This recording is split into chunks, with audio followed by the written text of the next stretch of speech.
I want to know what people in that job do every day. Where do they spend their time? How much is in meetings? What are the purpose of the meetings? What are their biggest challenges and pain points? What are, their successes? What do they like? What do they not like? What metrics do they track? Like, I want to really know what they do before I decide that I want to do that.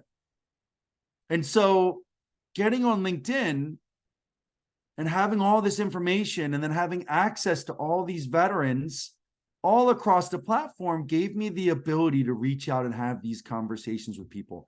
And I'm going to tell you, I started out exactly like everybody else does. Every other senior leader, I'm a program manager. Why? I'm a sergeant major. I can't be a project manager. I need to lead projects.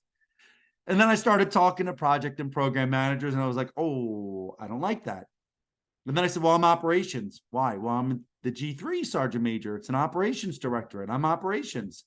And then I started talking to people in operations and found out that most operations was like in a manufacturing distribution facility, chasing around all these hourly workers and everyone else like, oh, I don't want to do that.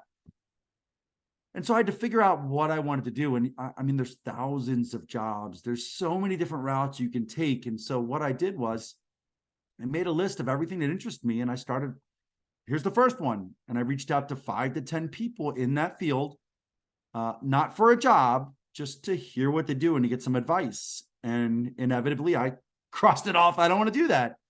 Crossed it off. I don't. And so I started working my way through it.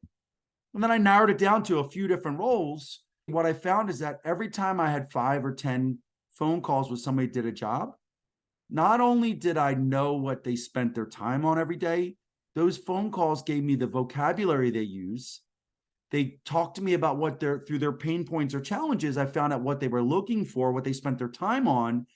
And I knew how to highlight that in both interviews, on my resume, my LinkedIn profile, in a way that would make me a best candidate.